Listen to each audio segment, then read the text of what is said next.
Salve, salve, meu querido George! Como vai você? Eu vou bem. Muito bem, hein? Começando mais um Maquinistas. E esse... Sabia que nós três temos algo em comum, né? Ah, é. Eu já... Vai, pode ir. Hã? Vamos. Temos poucos cabelos. É um primeiro passo. Muita inteligência.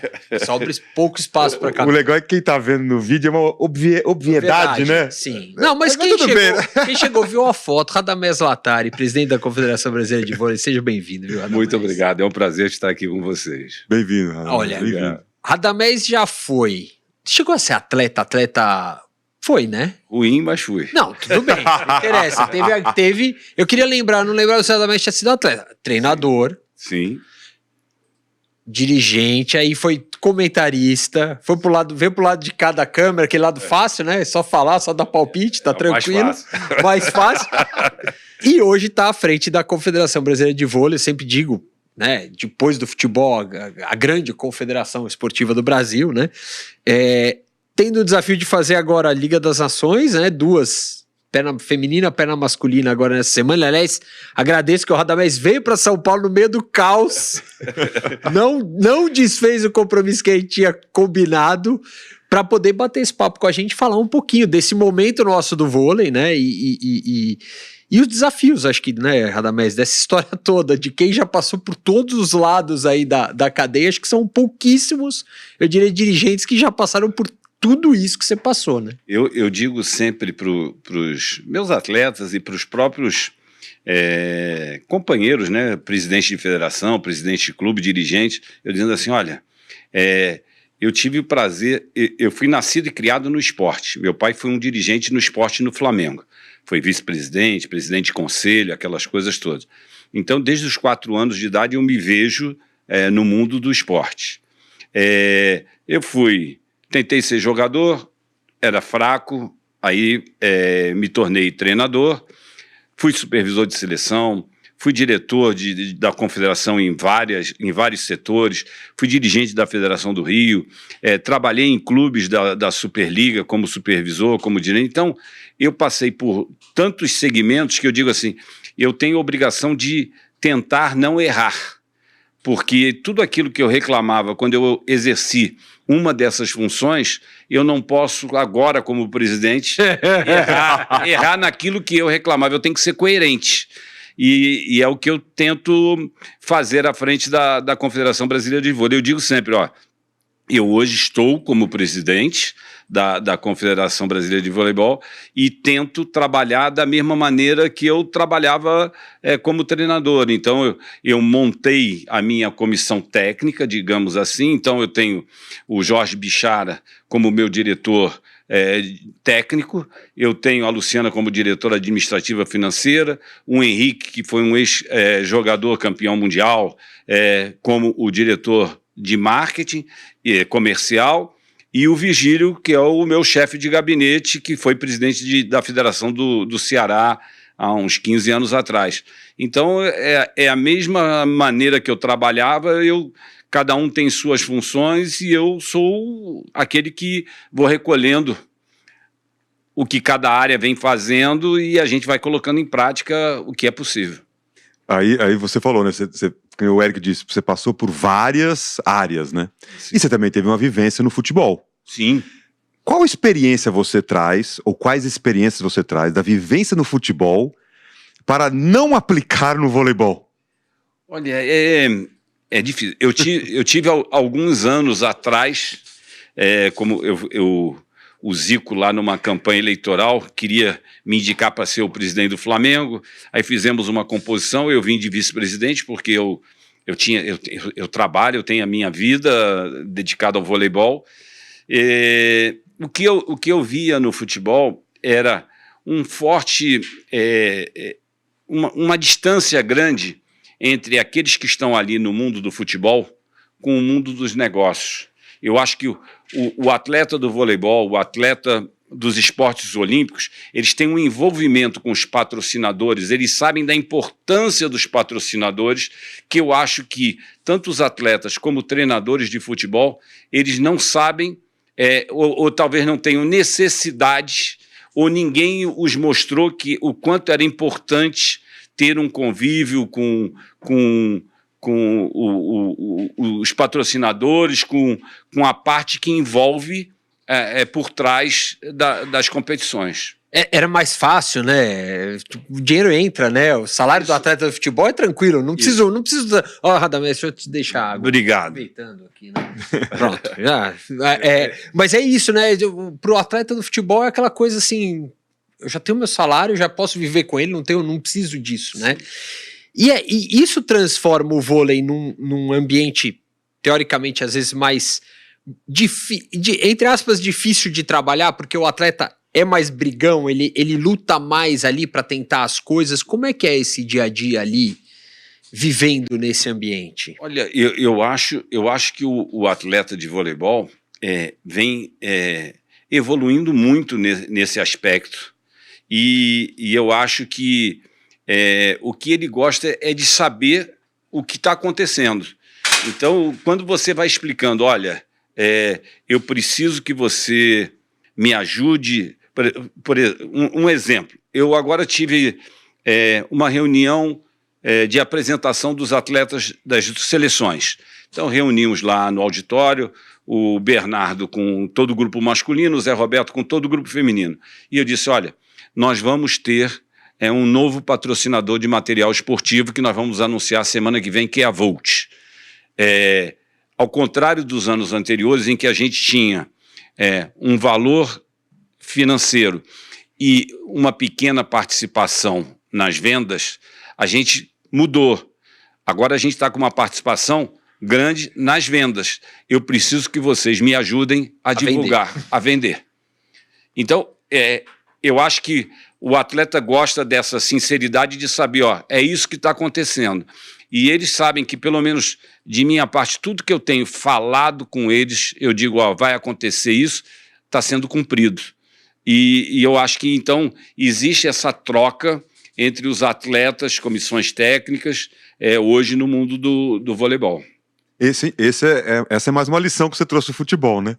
Essa da transparência, de mostrar claramente que nem sempre acontece, né, no dia a dia, né? É difícil, às vezes, a gente falar, Jorge, porque quando a gente também está ali, tem muita coisa que que acontece ali nos bastidores, que se você revelar... O sincericídio.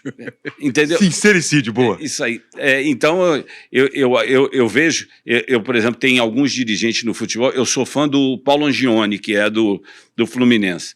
Então, muita gente fala assim, o Paulo já está há tantos anos, já tem uma certa... Mas a sabedoria dele, a habilidade dele para lidar nesse mundo é fundamental. Então, muitas vezes, você tem que abafar determinadas coisas nos bastidores, porque senão a própria torcida pode ficar contra, pode acontecer tantas coisas que tem que ter um controle maior mesmo, entendeu? Tem que ter... A blindagem é um pouco... Ela é dura, né? E, Radamés, você tocou num ponto aqui do contrato da Volt, né? Que ele já vem com um contrato mais de royalty, menos de dinheiro garantido e tudo mais. Como é que hoje estão os negócios ali de CBV? Como é que hoje está a entidade em relação à gestão, captação de patrocínio? Sempre teve aquela pressão, né? O Banco do Brasil é o principal patrocinador e não vai ter como fugir disso, né? Mas como a entidade hoje está se diversificando aí essa área? Nós hoje, a gente está prestes, estamos nos últimos detalhes da renovação por mais um ciclo olímpico com o Banco do Brasil. Nós temos também agora já tudo detalhado, renovando com a Micasa, a Bolas. Nós temos hoje negociações em curso dos direitos de transmissão para o próximo ciclo. Nós temos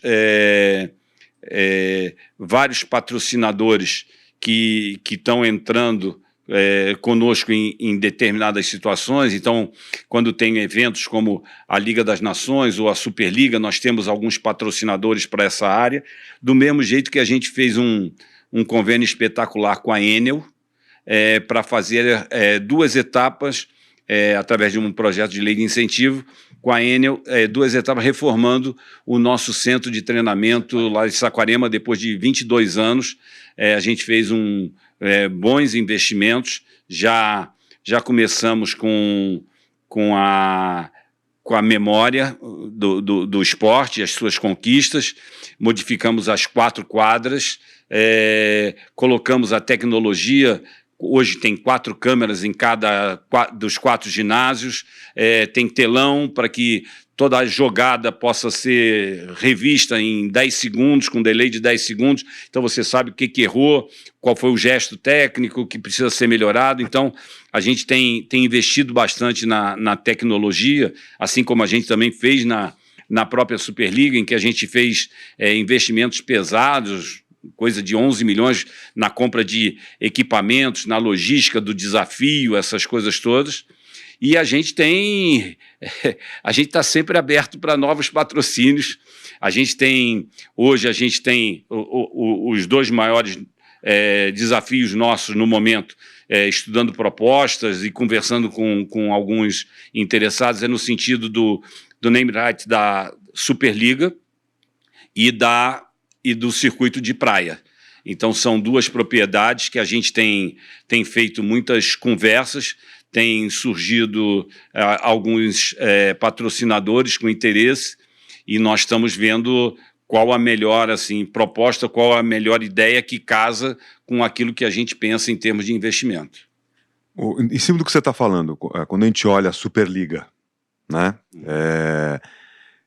E tudo que gira em torno do voleibol, olhando o voleibol nacional, olhando por essa perspectiva, quais são os principais desafios, até dentro do que você falou agora, da busca por patrocínios, etc., para que o vôlei seja um negócio também sustentável? Nós temos hoje, estou falando aqui para vocês, eu sou acho que eu me sinto sempre transparente falando as coisas. Nós hoje temos 5 ou 6 grupos interessados na compra até da Superliga. Não sabemos qual seria a melhor solução ainda, mas tem 5 ou 6 que querem sentar na mesa, conversar com a gente para fazer proposta até pela compra comprar a propriedade Superliga, tira da CBV, vamos dizer, a organização disso, passa a ser uma entidade privada. Isso. Quais são as dificuldades? Nós temos na Superliga A 24 equipes, na Superliga B são 28 equipes, e a Superliga C, esse ano a gente está fazendo uma reformulação, vai ser muito mais atrativa. E o que a gente tem feito? A gente gostaria, hoje a nossa Superliga A são 24 equipes de 18 cidades diferentes, mas concentra muito na região sudeste. A nossa ideia é cada vez levar o vôlei para o Brasil inteiro. Então, o que nós temos feito? Na Superliga C, que é classificatória para B, a gente tem feito chaves de classificação em todas as 5 regiões do Brasil. Com isso, a gente obriga a entrada de equipes do Norte, Nordeste, Centro-Oeste na Superliga B. E, com isso, em breve, vão chegar equipes na Superliga A. Mas o custo da competição, o Brasil é um continente, as dimensões, as distâncias são imensas, então isso faz com que os custos são elevados. Então hoje a gente tem um convênio com o Comitê Brasileiro de Clubes, em que os clubes têm as passagens durante a fase classificatória custeadas pelo CBC, e a fase final custeadas pela CBV. Então, a gente está tentando diminuir ao máximo os gastos dos clubes com a logística, com essas coisas, para que eles possam se concentrar mais na sua estrutura, comissão técnica, atletas, treinamento, melhorar a qualidade. Salário, né? Isso, melhorar a qualidade. Se nós conseguimos levar adiante essa melhoria, eu tenho certeza que com a chegada de investimentos nós vamos poder trazer jogadores nossos que estão indo para o exterior fazer com que eles permaneçam aqui e tentar trazer jogadores do exterior, de ponta, para virem jogar a nossa competição. Com isso, a gente vai cada vez elevar mais o interesse da competição. Mas, dificuldades que nós temos, nem todos os clubes têm ginásio próprio. Às vezes são ginásios com prefeituras, e aí você não pode cobrar ingresso. Essas são as dificuldades, às vezes, quando alguém quer vir investir e você, como padronizar uma série de detalhes, esse é o X da questão. Quando conseguir padronizar tudo isso, você vai ter possibilidade de que investidores entrem na Superliga para injetar isso aí que está precisando. Qual é o estágio, se a gente pode dizer assim, do vôlei? Que a sensação que me dá, ele foi amador, virou semi-amador. Hoje eu diria que ele é quase um semi-profissional para profissional. A gente pode dizer isso, Adamés, que os desafios dos clubes são muito grandes, né? Imensos, imensos. Os desafios... Eu digo sempre que hoje o voleibol, você vai ter 5, 6 equipes de ponta no masculino, 5, 6 equipes de ponta no feminino de investimento forte. As demais equipes têm um espaço muito grande, né? Não deixam de ser profissionais no treinamento. O treinamento é igual para todas as equipes e tal, mas existe uma disparidade financeira entre as 6 primeiras e as 6 do 7º ao 12º e tal. Então, você fazer com que essas equipes aqui possam ir crescendo. Então, a gente cada vez tem que dar mais visibilidade para os seus patrocinadores, fazer com que os jogos possam atrair mais público. A gente tem sempre vai ter esses desafios para que você possa elevar o padrão de uma forma geral. Tem como a gente, enquanto o esporte inteiro, né? E aí não entrando o investidor privado, dá para fazer isso sendo só o esporte, ou seja, a confederação, os próprios clubes, a gente consegue ter essa consciência de que precisa levar esse produto? Eu acho que sim, porque aquilo que eu comentei aqui, a gente precisa de mais patrocinadores, porque hoje, na Superliga A, nós damos as passagens, né? Nós damos uma ajuda para o pagamento de hotel e alimentação, nós pagamos a arbitragem, nós pagamos o desafio. Na Superliga B, a gente faz o mesmo. No campeonato de praia, a gente banca toda a estrutura e a premiação dos atletas e a alimentação dos atletas, a hospedagem dos atletas na competição. Nas seleções de praia, a gente bota as 3 melhores duplas do nosso país jogando todo o circuito internacional, pagando o treinador para ir junto, e fora a nossa comissão técnica permanente, em que a gente leva 2 analistas de desempenho, eles fazem todo o trabalho e entregam para as duplas que vão estar lá participando, são 2 fisioterapeutas, um treinador que é o Brachola, que é o campeão olímpico, que é um orientador para todas as duplas. Nós temos os CBS, que são os Campeonatos Brasileiros de Seleções, em que os 27 estados jogam na 1ª, 2ª e 3ª divisão, e que nós bancamos todas as passagens e todas as hospedagens, e ainda tem as seleções brasileiras, que você hoje tem sub-17, 19, 21, 23, e a gente fechou a principal, e ainda estamos fazendo uma seleção B junto com a seleção universitária, e a CBV é que banca isso tudo. Então, é difícil ter fôlego para sustentar isso tudo. Então, nós temos o Banco do Brasil, nós temos o COB, que contribui, o Comitê Brasileiro de Clubes, mas a gente precisa da chegada de mais patrocínios para nos ajudar. E aí, dentro do que você comentou na questão de padronização, uma série de coisas que você respondeu agora, até na pergunta do Eric, aí você falou agora, precisamos de mais patrocinadores. Onde estão os diferenciais que você consegue trazer do tipo, ó, aqui sim, com esses diferenciais eu vou conseguir atrair mais patrocinadores? Onde é que está o famoso gap entre conseguir atrair para cada vez mais melhorar essa estrutura, melhorar o vôlei como um todo, o ecossistema? Eu acho que o voleibol tem algumas situações que são muito interessantes. Na última pesquisa do Ibope-Repcon, 87% da população acima de 18 anos tem interesse no voleibol. Nós estamos falando de quase 100 milhões de habitantes. O voleibol hoje, nós fomos nota 10 em termos do GET do COB, que é o Programa de Gestão, Ética e Transparência.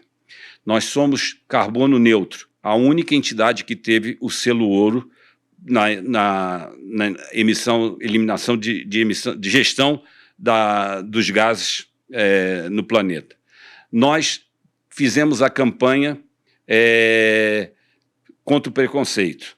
Nós fizemos campanha contra a utilização errada das mídias sociais. O voleibol tem suas contas aprovadas hoje pelo Conselho Diretor, Conselho Fiscal, tem auditoria, 2 auditorias, tem Conselho de Administração, Assembleia Geral. Então, tudo que possa, de transparência, e tudo aquilo que possa levar o jogo para fora das quadras, mostrar que o voleibol pode ser exemplo de comportamento, exemplo de entretenimento, quando você vai a um ginásio assistir uma final da Superliga, né? Nós fizemos o lançamento, por exemplo, do filme Missão Impossível, numa sacada que era o desafio. Então, o desafio não é uma coisa difícil, nós fizemos o lançamento do Missão Impossível com o nosso desafio. Então, nós estamos procurando mostrar que o nosso voleibol não é só o jogo, que vai muito além. Então, desde o comportamento das pessoas contra coisas tristes como um preconceito, como a utilização ruim de uma mídia social, ao poder da pessoa poder levar seus filhos com tranquilidade ao ginásio, porque lá não vai ter briga, não vai ter confusão, vão rir, vão se divertir. Então, a gente tem procurado mostrar que o voleibol está indo muito além do jogo. Eu acho que esse é um diferencial. Qual a importância de trazer o Liga das Nações aí essas 2 semanas para cá?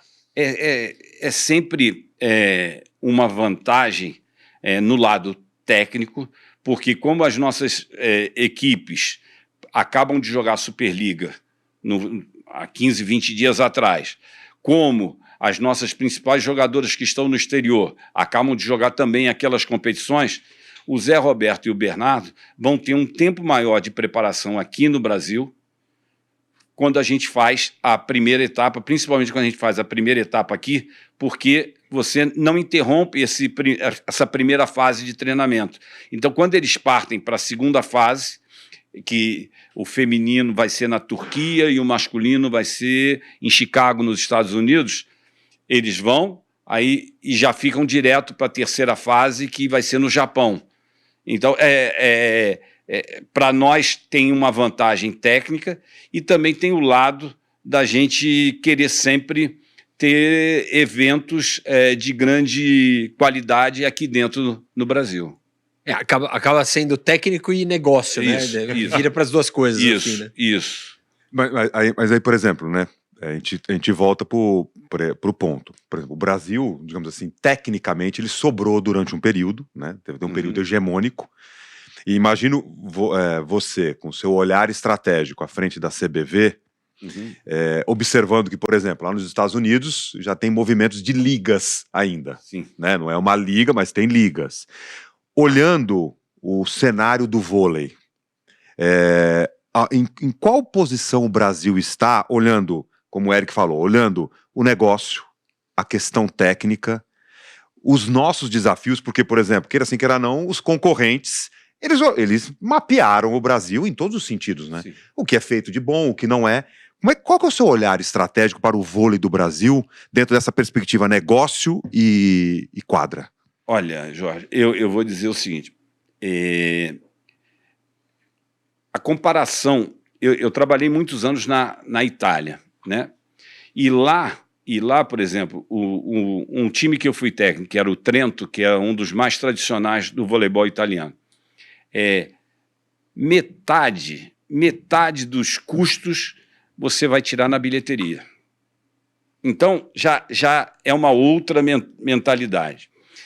Quando você vai para os Estados Unidos, eles agora têm 3 ligas, né, que vão brigar até ter uma liga mais... O esporte lá é universitário, né? Aí você vai para o Japão, que lá são as fábricas, as indústrias e tal, que tem os times. É difícil você comparar os sistemas. O Brasil tem uma mistura de tudo. Um pouco de tudo e não tem nada nenhum.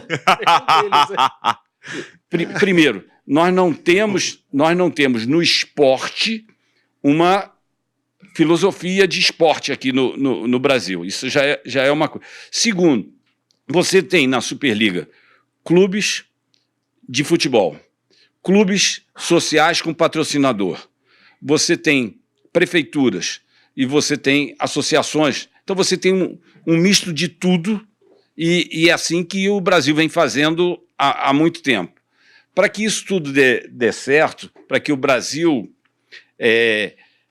Nós temos contra a gente o preço do dólar, o preço do euro.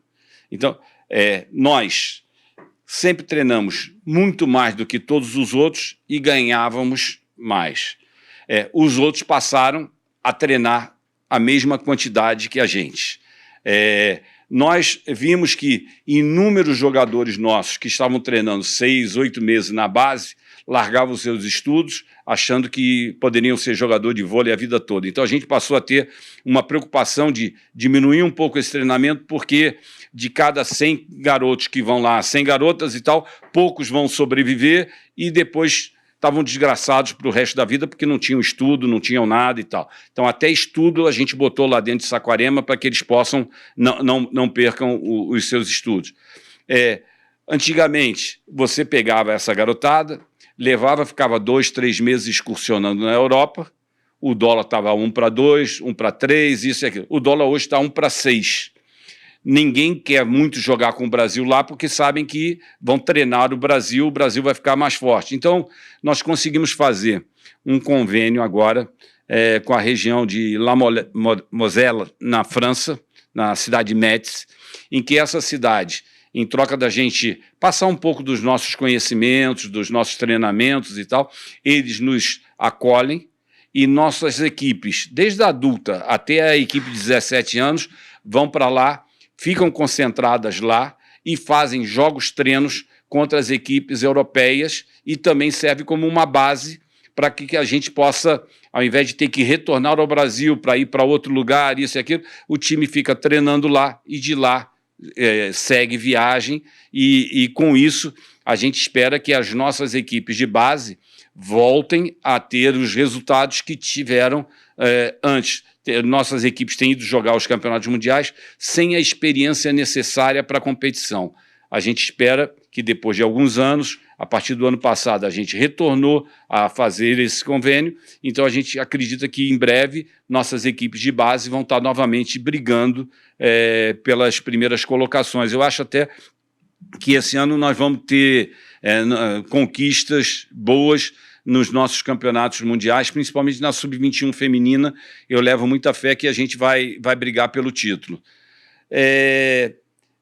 Eu acho que, do mesmo jeito que eu digo que, tecnicamente, eu hoje vou para qualquer competição achando que o Brasil pode ser primeiro ou oitavo, vai depender da sorte, da chave, do cruzamento nas quartas de final. Eu vou para qualquer competição achando que pode ser primeiro, e eu acho que hoje, quando a gente junta negócio, parte técnica e tal, o Brasil está entre os 8.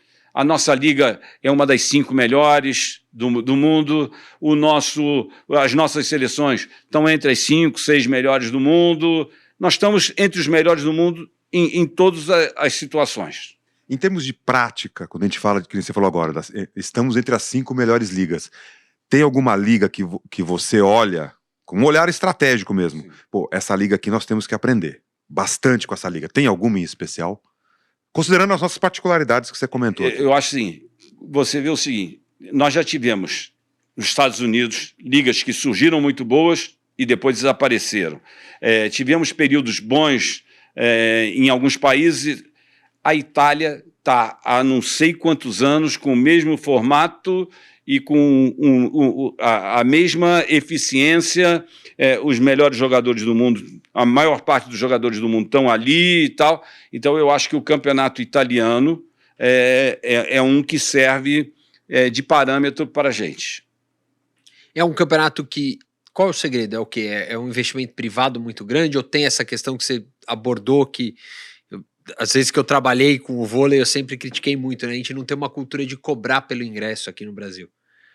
E eu acho que isso gera um problema que é uma falta de percepção da qualidade do produto. Sim. Muitas vezes, né? Não é elitizar nada disso, gente, mas você precisa é um produto tão valioso que a gente não cobra por ele. Como é que pode ter o acesso gratuito a isso, né? É meio contrassenso. É um pouco isso. Mas lá tem uma coisa que é interessante. Se você for a Trento, a Módena, a Bolonha, a Roma, o patrocinador vai mudar, mas o time da cidade permanece. Então, tem uma raiz, né? Tem uma cultura. Tem uma cultura de que o ginásio da prefeitura vai ser o ginásio daquela equipe, cobra-se o ingresso, faz isso, faz aquilo. Deixou um patrocinador, pode não ter o mesmo nível, não ter aquilo e tal, mas o time vai continuar. E aqui o que acontece muito se a prefeitura de uma cidade X, se o patrocinador Y, se eles deixarem de um lado, de um momento para o outro, não é que diminua, acaba. Então, eu acho que o que precisa é criar uma identidade, uma raiz forte de cada local para que você possa... Eu vou dar um exemplo. Campinas aqui, Campinas... Renata, atualmente. Vôlei Renata. Foi Brasil Quirim antes e teve... E acho que... Skin, medley e tal. A cidade mantém o time. Muda o patrocinador. Também. Osasco também. Osasco. Nestlé, então, Bradesco, Nestlé. Isso. São belos exemplos de situações que eu acho que quanto mais esses exemplos forem se multiplicando, melhor vai ser para a nossa competição. Uberlândia, por exemplo, com o Praia Clube, você acha que já é um movimento meio sem volta? Eu acho. A sensação que me dá é um pouco essa. Acho também. Então, aumentando esse número de equipes nessa situação, eu acho que é muito bom. Muito bom. E como é que a gente consegue, Radamés, formar uma cultura de atleta de base, de querer jogar, dos clubes, por exemplo, também investirem em base? Porque muitas vezes cabe só a seleção brasileira ter a base fortalecida, né? Eu lembro de conversar recentemente com o Zé Roberto um pouquinho sobre o projeto ali de Barueri, enfim, que o Zé trabalha naquilo para ser um celeiro e formador de atleta. Como é que a CBV pode estimular mais essa cultura de categoria de base no Brasil? Eu brigo sempre. Nós falamos sempre em lei de incentivo, lei disso, lei daquilo e tal. Eu sou um que há anos eu brigo para que exista uma lei de incentivo para quem investe na base. Porque você tem a lei de incentivo para... Brigando todo mundo, né? Para as grandes equipes, ou lei de incentivo para os grandes artistas, lei de incentivo...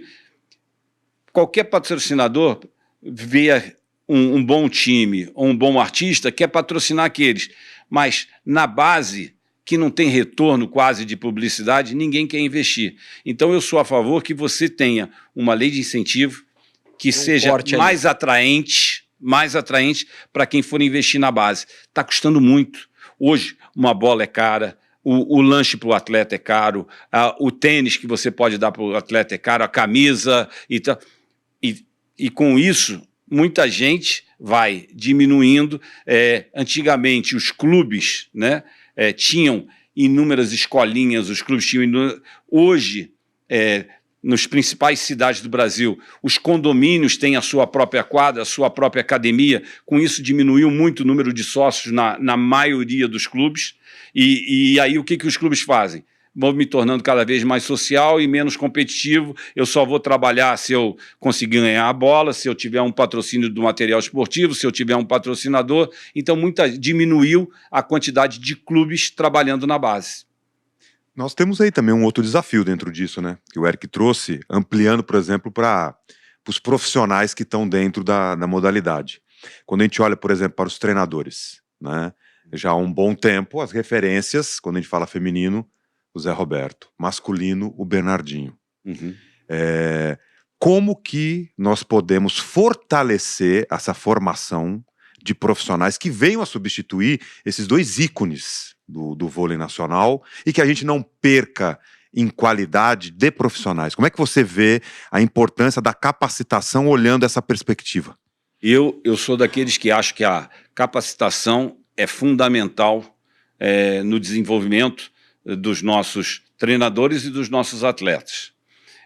Eu digo que existe uma geração muito boa de treinadores brasileiros que deram o azar, entre aspas, de estarem na mesma época que o Bernardinho e o Zé Roberto, que, na minha opinião, são os dois melhores do mundo. Então, é difícil você abrir mão. São dois loucos, né, porque estão há tantos anos na frente de seleção. Se não fossem malucos, não estavam esse tempo todo, porque é uma pressão, a família que fica em segundo plano muitas vezes, isso e aquilo, mas os dois são apaixonados e as famílias gostam de ver esses loucos tanto tempo ali nas seleções. O que eu digo é o seguinte, vai chegar uma hora que ninguém é para sempre na vida. E tanto o Bernardo quanto o Zé Roberto vão ter que nos deixar. O que eu conversei com os dois antes da Olimpíada de Paris? Olha, quero deixar vocês dois à vontade, antes de qualquer resultado, de convidá-los para mais um ciclo. Mas, ao mesmo tempo, eu queria fazer um pedido, que vocês, está aproximando o momento de vocês pararem, de vocês prepararem vários treinadores nas diversas seleções que nós temos, né, para que o dia que vocês deixarem de ser treinador, o voleibol não pode perder vocês dois. Eu gostaria que vocês continuassem como dirigentes técnicos, supervisores, coordenadores técnicos do vôlei brasileiro, mas que vocês indicassem vários treinadores para que a CBV escolhesse aquele que vai ser o substituto de vocês. Ainda não tem um prazo para os dois falarem, tá bom, eu largo o osso aí. Não, até Los Angeles eles estão... Los Angeles, sem dúvida que não. Até Los Angeles eles estão fechados comigo. E acredito que será o último ciclo dos dois. Você falou de loucura, né? Dos dois. Eles têm N qualidades. Mas se você pudesse, de cada um deles, olhando até a perspectiva do tipo, uma pessoa que às vezes quer entrar na área, quer ser treinador, me mira os dois, mas pô, você vive o dia a dia.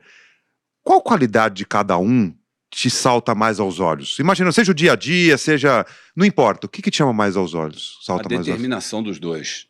É impressionante. Eu sábado, anteontem, eu fui assistir o treino dos dois no Maracanãzinho. A motivação é a mesma que eu via nos dois há 10 anos atrás. Outro dia, na semana retrasada, eu fui a Saquarema, estava o Zé Roberto fazendo um treinamento específico de defesa com a Macris, e aí mandando o pessoal atacar, e ele defendendo e dando rolamento. Eu dizia, meu Deus do céu, daqui a pouco vamos ter que trazer ambulância para levar o Zé carregado daqui e tal, mas a motivação dos dois a determinação é algo impressionante. Então, são pessoas que têm uma visão de jogo, visão do grupo, o comando do grupo, cada um com tem suas manias, ideias, isso e aquilo, mas são fantásticos, são fantásticos. Eu admiro muito todos os dois. Extremamente antenados com todas as novidades, inovações da modalidade, tudo. Tudo. E tanto do masculino quanto do feminino. Os dois sabem tudo dos dois naipes. É impressionante. Impressionante. Eu, na Olimpíada, eu ia para o treino com o Zé Roberto e conversava sobre a nossa equipe, sobre a competição do feminino e falava sobre o masculino. Aí eu conversava com o Bernardinho, falava da nossa equipe, da competição masculina e da competição feminina. Os dois sabem de tudo no mundo inteiro. Que eu acho interessante dentro disso, né, naquele livro do Guardiola, né, Guardiola Confidencial, que aí acho que exemplifica um pouco o que você está trazendo, que tipo assim, o Guardiola tinha grandes insights em jantares, com, de repente, pessoas muito próximas, com um matemático, um cientista, que porventura era amigo da família, e que nem sempre estava ligado diretamente ao futebol. E dali ele tirava vários insights para aplicar nos treinamentos. Que eu imagino que esses dois loucos, no bom sentido, como você comentou, deve ter algo nessa linha também, sem dúvida, né? São muito diferentes. O Zé Roberto, se você sentar numa mesa com ele, pode ser pessoas até com pouca intimidade, ele vai ficar horas e horas falando disso, daquilo, como é que não é e tal. O Bernardo é completamente o oposto do que ele é na quadra. O Bernardo é introvertido, né? É quieto e tal. Eu dizia assim, Bernardo, é impressionante quando você está ali dentro da quadra, ninguém imagina que você é uma dama fora da quadra, de tão educado, E ele ali era um louco. E o bacana ali do Bernardo que eu vi é que o Bernardo era uma das raras pessoas que eu conheço que naquela loucura toda não perde o raciocínio. Geralmente, quando a gente se exalta, quando a gente está... Né, cabeça quente e tal. Você sai do normal. Você sai do normal, você perde o raciocínio. Ele é a única pessoa assim que eu conheço que não perde o raciocínio. O Zé é mais contido, é mais sereno. Então são características diferentes e igualmente vitoriosas. E Radamés, nesse sentido, você ali na CBV, né? Você veio de dirigente, diretor, foi um CEO, a gente pode dizer assim, e agora é o presidente. O que muda? Esse cargo talvez mais político, entre aspas, do que o CEO. Como é que se dá esse processo aí? Não, o CEO ele fica mais preocupado em gerir ali a CBV e preparar o terreno para que o presidente possa fazer o lado político da situação. Como eu sou uma pessoa que eu venho da quadra e tal...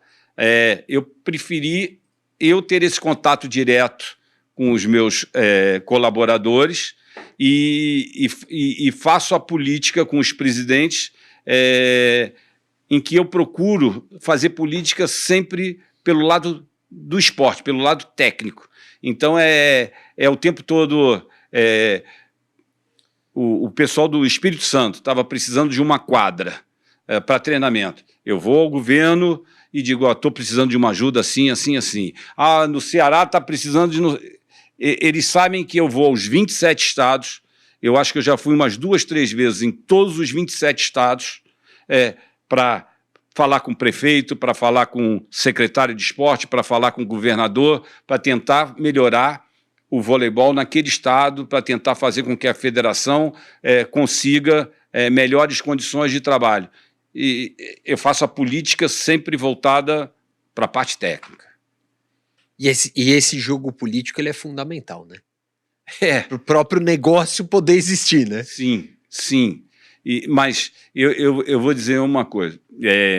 Quando eu entrei na CBV, né, a CBV dava uma ajuda de R$1.000 para cada federação. Com o passar do tempo... aumentou e tal. Hoje, se não me falha a memória, cada federação recebe R$7.000 por mês. Nós, antigamente, era como se fosse uma doação. Hoje, a federação só recebe o mês seguinte se ela prestar conta do mês anterior, aonde foi gasto o dinheiro, no que foi gasto em competições, tem que ser existe uma série de requisitos que não adianta você apresentar uma conta, eu fiz um jantar para isso. Não, isso aqui não serve. Eu fiz uma competição, eu paguei a arbitragem, isso aqui é para ter a sede, capacitação e tal. Então, a gente hoje tem muitos presidentes de federação que estão trabalhando muito bem. Nós temos estados hoje, eu vou dar um exemplo para você, Roraima hoje é um estado que vem apresentando ótimos resultados nas divisões de base.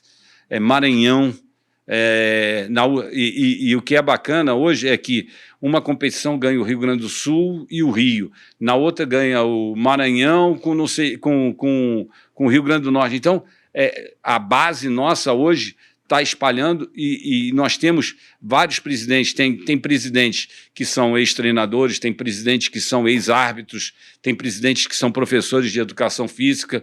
Melhorou muito, muito, muito o nível dos presidentes das nossas federações. Falando de mandato, né? Você tem uma vivência no esporte. E o Eric trouxe um ponto importante agora sobre essa questão política. Uhum. Na sua visão, um mandato, olhando uma confederação, por exemplo, para que possa ser aplicado uma série de implementações, mudanças estruturais, etc, etc. É um mandato só, com 5 anos, 8 anos? Como é que você enxerga para que seja possível ser feita uma boa gestão esportiva de uma determinada confederação? Olhando o esporte especificamente. Eu acho que a duração tem que ser sempre um múltiplo de ciclo olímpico. É a primeira coisa. Tem que estar atrelado ao ciclo. Né? Tem que estar atrelado ao ciclo. Agora, 2 mandatos de 4 anos, eu acho que está de bom tamanho. Só tem uma coisa que muita gente... Eu entrei nos primeiros 4 anos, eu começo a conhecer as pessoas das federações internacionais, isso e aquilo. No segundo mandato, quando você vai começar a brigar pelo Brasil para trazer boas posições, você tem que sair. Que é o que o Eric acabou de falar, da importância da política, as articulações, né? Tem muitas modalidades, todas aquelas modalidades em que a nota é subjetiva, a tua influência na Federação Internacional é fundamental. Enorme, né?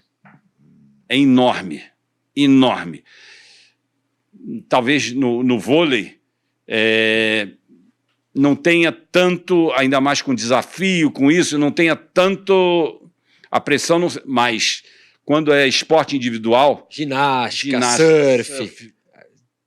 E aí o que acontece? 2 mandatos de 4 anos não é suficiente. Então, existe prós e contras. É a mesma coisa. Quer ver outra coisa interessante de mandato? O que é melhor? Você fazer, por exemplo, a eleição ser em outubro, para o presidente tomar posse, ele faz o orçamento, isso e aquilo, para o ano seguinte. Esse é um pessoal que defende. Só que o outro pessoal diz o seguinte: mas em março, quando tem a Assembleia aprovar as contas, eu não estou lá para me defender. O que é... Tem nuances que são difíceis de você realmente falar assim, o que é o melhor? Eu não sei. Eu não sei. Eu ainda acho que o menos ruim são 2 mandatos de 4 anos. Ainda acho que é o menos ruim. Ou talvez o melhor ou menos ruim, não sei. E nesse cenário, como você enxerga o seu mandato e como é que está indo? Eu só posso ter esse mandato, porque com o falecimento do Toroca, eu assumi, né? Isso é outra coisa que a legislação, para mim, deveria ser um pouquinho diferente, porque se eu sou vice-presidente, não faz diferença se eu assumir 10 dias depois da eleição ou se eu assumir 10 dias para o fim dela. É considerado um mandato. Eu acho que deveria ser assim, quem assumiu mais de metade do mandato, conta. Quem assumiu antes da metade do mandato, não conta. Teria direito a... eleição. O que o pessoal diz assim, mas se você ficar 2 e não contar, 4 mais 4 são 8, você vai ficar 10 anos. É uma justificativa, mas eu fiquei 1 ano e 10 meses ali e tal, e vou ter esses 4 anos. Mas...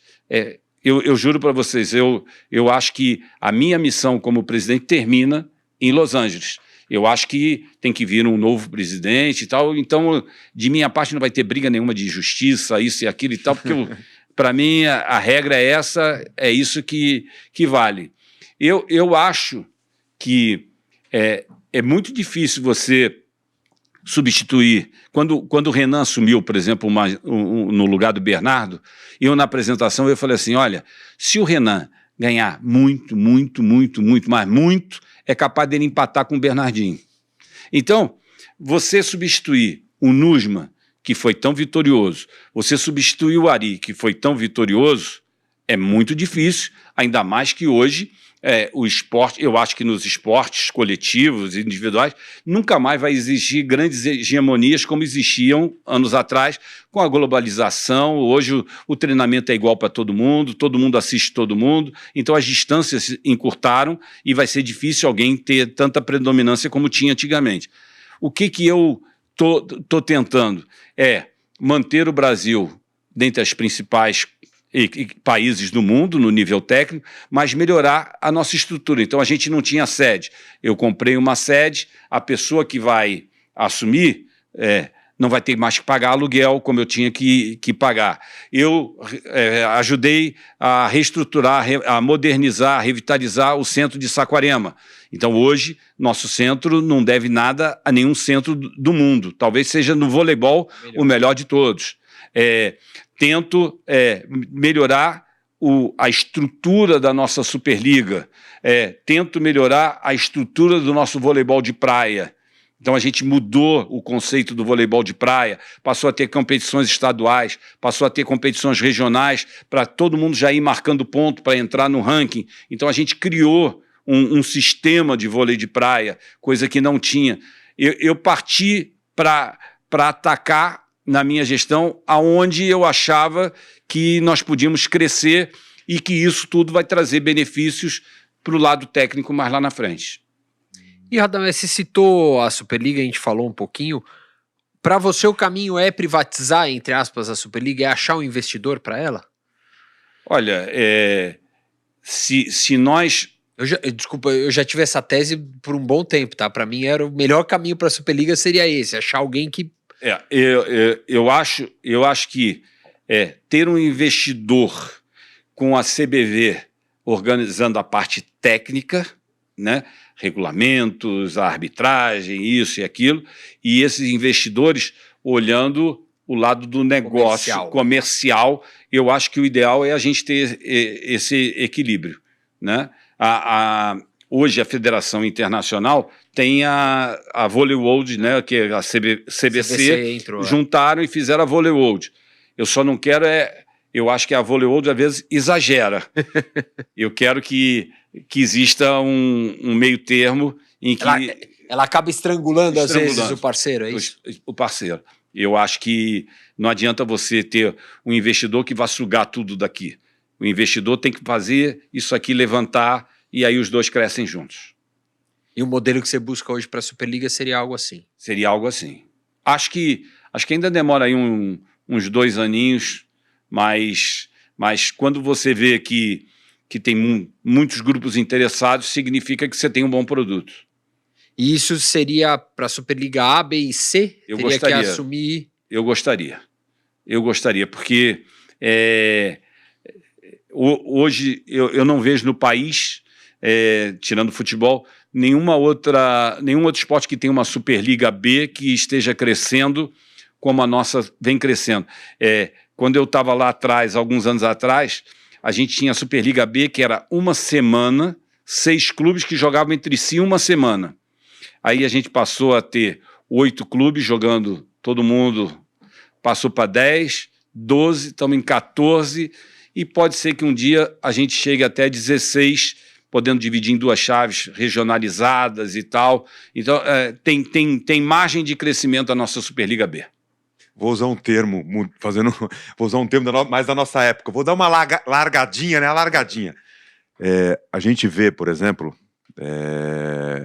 no futebol isso já tem acontecido, chega aí uma Kings League que consegue falar com a molecada. Né? Tá falando com essa molecada, é a famosa geração Z, o formato da competição, o jeito, todo o embalamento do produto. Como que você vê a relação do vôlei, olhando como uma modalidade sustentável para essa galera que está chegando aí, atraente para patrocinadores, para essa galera também, nessa linha do olhar para essa geração que cada vez mais quer consumir o esporte de uma outra maneira. Por exemplo, o que vocês têm feito com Experiência Quadra, né, de aproximar cada vez mais. É um movimento nessa direção? Como é que você vê isso aí? Nós estamos lançando o Sou do Vôlei, que é uma maneira da gente trazer o fã cada vez mais para perto da gente. Então o Sou do Vôlei vai juntar diversas iniciativas que nós temos numa só.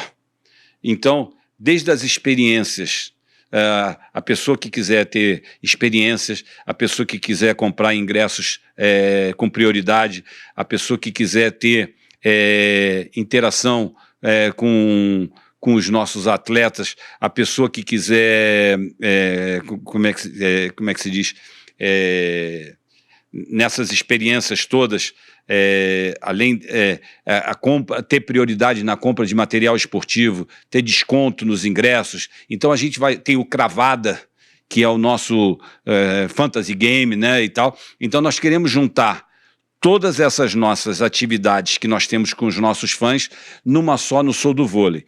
E a pessoa que for utilizando mais esses nossos segmentos, digamos assim, vai fazendo pontos e vai ganhando vantagens,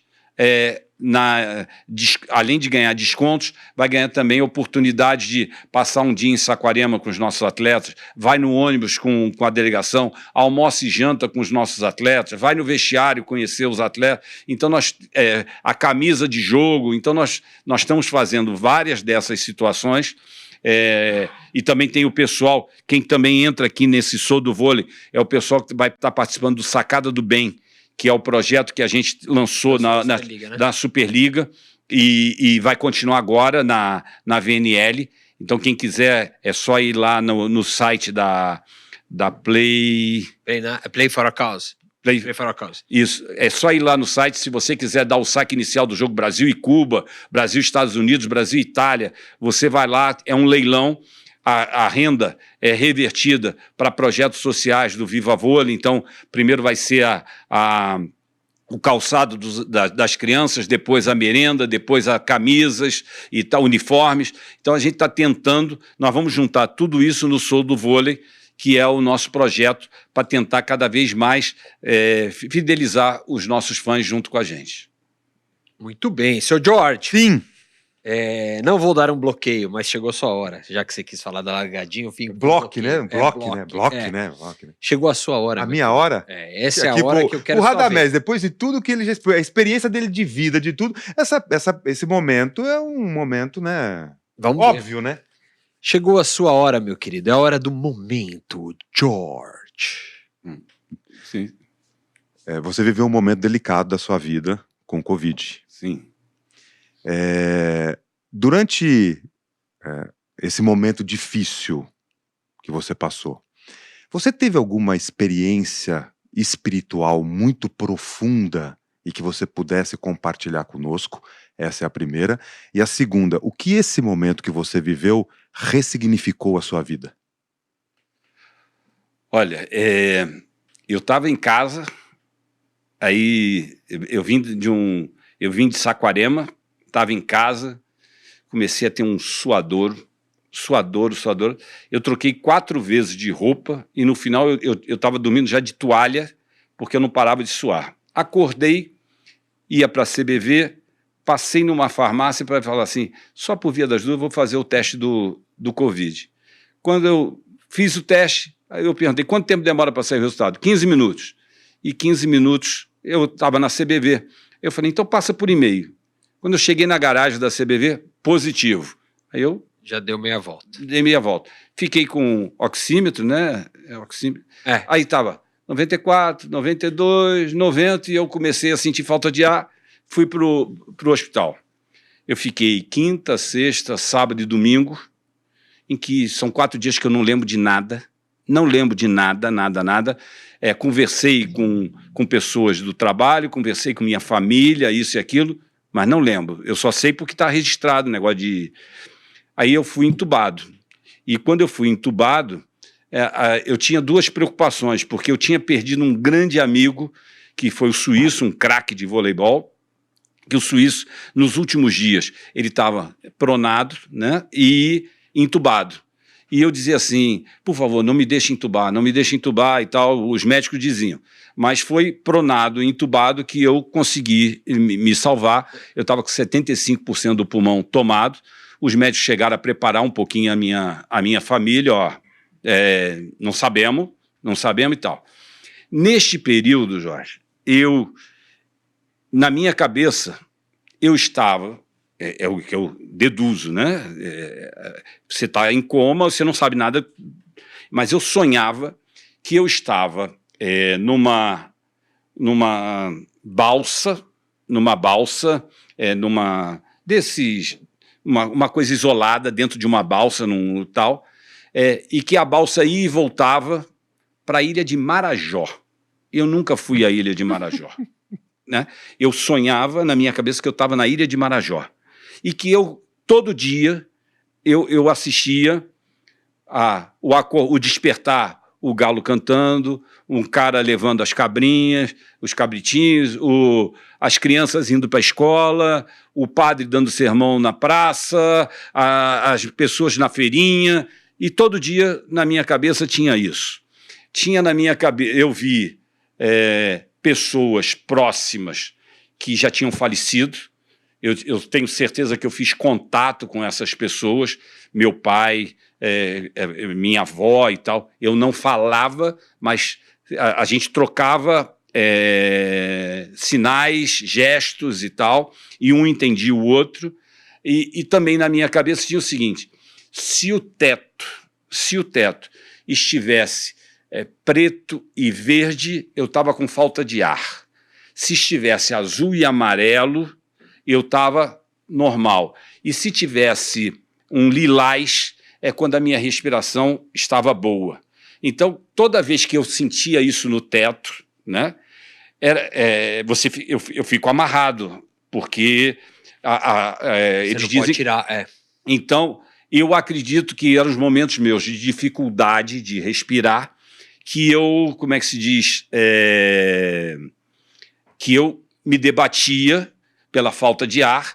Aí eles botavam uma máscara que é insuportável, um negócio insuportável, ainda tinha aquele negócio na boca para cada da intubação, aquele negócio todo, e eu ficava nessas coisas, e eu achava que quando eu olhava para o teto e estava ali, aquilo que me dava me acalmava um pouquinho.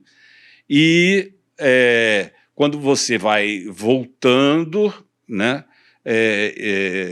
Eu lembro que quando eu voltei, assim, o primeiro dia que eu estava voltando, um enfermeiro falou assim: aí, senhor Radamés, o senhor fala que é do vôlei, dizem que o senhor é do vôlei, aí vai começar o Globo Esporte. Aí quando estava lá o Globo Esporte, aí estava assim, era aquele simpático da Globo, o Alex Escobar, dizendo assim: temos notícias do voleibol. O ex-treinador Radamés Latari deixou de estar entubado. Eu falei, ué, então eu estava entubado. Eu não sabia. O Alex sabe, isso aí. Renan foi entubado. Renan foi entubado. E que a Karina, uma jogadora e tal, tinha falecido. Aí eu falei... E aí foi voltando, aquele negócio todo. Mas quando... Eu acho que uma das coisas... Eu tinha acabado de ser avô. E uma das coisas que eu dizia assim: papai do céu, eu não posso deixar de conhecer direito minha neta, isso e aquilo e tal. Então eu acho que isso me deu uma energia para superar aquele momento. E de lá para cá, muita coisa que eu achava que era importante, ou isso e aquilo, para mim deixou de ser importante, e hoje eu valorizo demais poder estar com a família, com os amigos, com as pessoas que a gente gosta e tal.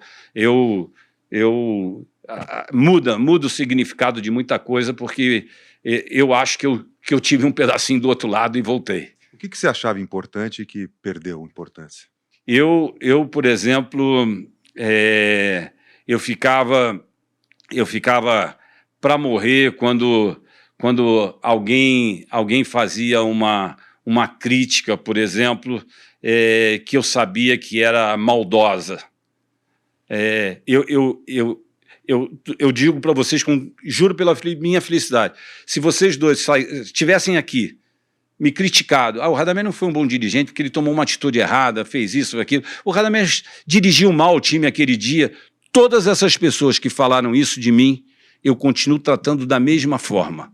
Eu nunca... Agora, quando você vê que é lado pessoal, quando você vê que é pessoa que ganha dinheiro para falar mal de você, isso e aquilo e tal. Então, eu ficava, às vezes, revoltado com aquilo. Aí eu falo assim, e eu perder tempo com essas pessoas? Eu não. Então, eram coisas que me afetavam, que hoje, se aquela pessoa fala mal, fala isso e aquilo...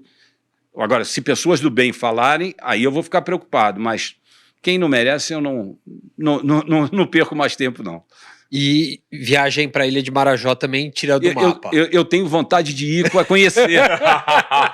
Eu tenho vontade de ir para conhecer, curiosidade. Ficou, lógico. Ficou uma curiosidade. É que eu não. O calendário é uma loucura, mas um dia eu pretendo. Eu já peguei todas as anotações para chegar lá e tal, mas não tem voo direto. Não é uma logística tão simples, não. Entendeu? Você tem que ter um tempo maior. E vai ser de balsa, vai ter o cara pastorando ovelha. Eu não duvido de nada disso. Eu não duvido. Mas que bom, Radamés, que bom que você está aqui, pôde compartilhar com a gente várias histórias. Queria agradecer demais pela presença. Nada. Muito obrigado. E essa disposição, porque estamos aqui, 2 dias, quarta-feira que começa... Não, isso. Quarta não, quinta, né? Começa a liga, não. Quarta começa. Daqui a 48 horas o Brasil está em quadra. Muito bem. Ou seja, quem tá vendo, o Brasil já entrou em quadra, mas, né? Aqui era o momento do ao vivo, é esse. Radamés, obrigado. Nada. Sucesso, boa sorte. Estamos sempre à disposição e gostaria de convidá-los, não só para ir à liga, mas para conhecer a nossa sede, para conhecer o nosso centro de treinamento, fazer um dia o podcast de lá. Opa! Né? Vocês podem pegar lá os treinadores, os atletas, faz de lá um dia. Fechado. Você, Bernardinho e Zé Roberto, em que podcast, hein? Eu tenho que ficar no meio, mas vambora.